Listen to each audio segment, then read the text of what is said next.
The Tampa Bay Buccaneers may have just signed their quarterback for hopefully just the 2023 NFL season. His name is Baker. Baker, the commercial maker. 1 year, $8.5 million. Baker Mayfield is the Tampa Bay Buccaneers' potential starting quarterback. He's at the very least going to compete with Kyle Trask and whoever else they bring in for this job for Todd Bowles' squad. There are some positives to this move. The Bucs are trying to remain somewhat respected by bringing in someone like Baker Mayfield with the first overall pick in his history, with playoff appearances in his history. A guy that's a good leader, a guy that's a big personality, can certainly lead a football team, has a lot of experience in the league so far with 69 starts, 72 games played. He does have a 31-38 record as a starter. He has had some success, one winning season in 2020. There is some respectability to bringing in Baker Mayfield for 1 year, $8.5 million. But last year, man, I did not see a quarterback play much worse than I saw Baker Mayfield play. I'm just going to be honest with you guys. Last year, Baker Mayfield for the Carolina Panthers was atrocious, okay? For Carolina, he was atrocious.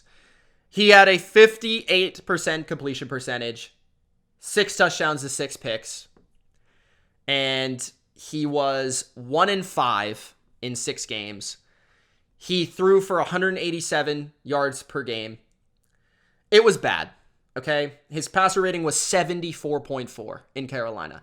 Now, I will say this. He was better with the Rams. If you're looking for a bright spot, Bucs fans, and I'm still going to be cheering for the Bucs. I know that Brady's not there anymore, but I like a lot of you fans that are Bucs fans, and you guys have been supportive of me and the BLV, and I still love a lot of players there. I mean, Chris Godwin, Levante David, Devin White, Vita Vea, Jamel Dean, Mike Evans. I love a lot of their players, Tristan Wirfs, so I'm still going to be rooting for them. 86.4 passer rating last year with the Rams.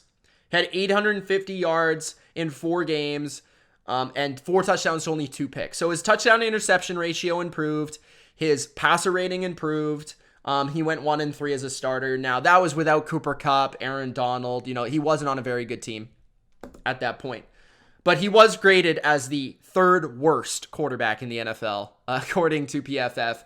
Zach Wilson and Taylor Heineken were only worse. I'm actually surprised to see him. I'm not surprised to see Zach Wilson. Looking at the rest of his grades from a PFF standpoint, he did have an elite grade in 2020, or a very good grade in 2020 and 2018, grading as a top 11 quarterback in both seasons. 2019, he graded as the 17th best quarterback. In 2021, he has been trending downward since 30th and then 37th. I think one of the big marquee notes of this is the fit. Okay, so when you look at the Tampa Bay Buccaneers, they are no longer, I think a lot of people are going to think of them, right, as a team that still runs the Byron Leftwich, Bruce Arians type of offense. They are drastically changing their scheme this year. So Byron Leftwich was fired, okay? Much of the offensive staff was fired, rightfully so. They were friggin' putrid, okay? That is not the scheme anymore. In my opinion, the scheme that put more pressure on the quarterback position from a passing standpoint than any scheme in the NFL. There's a reason Jameis Winston threw 30 interceptions. That should not happen, okay?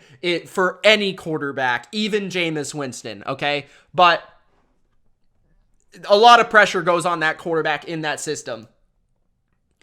They now have a new offensive coordinator who, from my understanding, I'm not too familiar with him, but from my understanding, he comes from Seattle.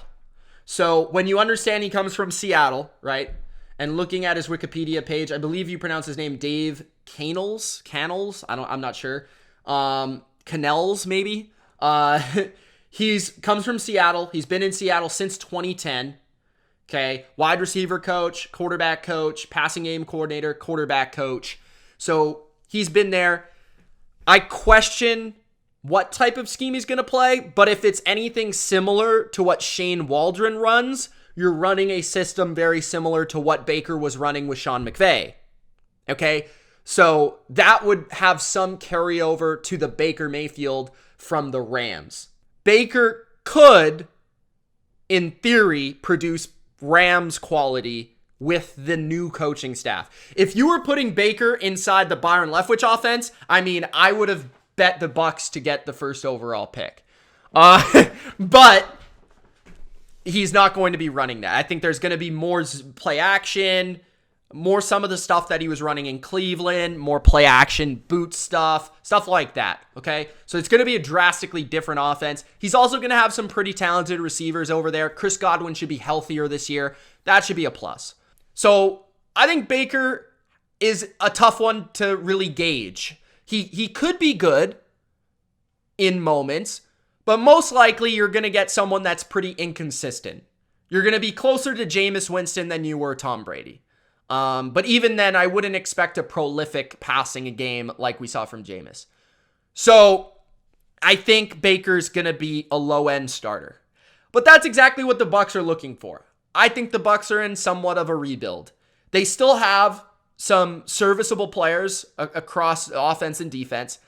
They still have enough talent to win, to not be an embarrassment, to win 5-6 games. Kyle Trask, who Patty wants me to talk about, I think is atrocious. So I do think Baker Mayfield's better than him. But we will see how Kyle Trask fits into this new offense in preseason, and I'm sure that will be a preseason battle. There's going to be Bucs fans that like Kyle Trask. Personally, I think he's terrible. But that's just my opinion. Okay? So it won't be Tom Brady, but it won't be a disaster, in my opinion. That's my thoughts on Baker. I hope that he does well, because I think Baker seems like a good guy. He's got a great personality, and he's better for the NFL when he's doing well, because he's an exciting character. So I hope he does well, but I don't know. I don't think so.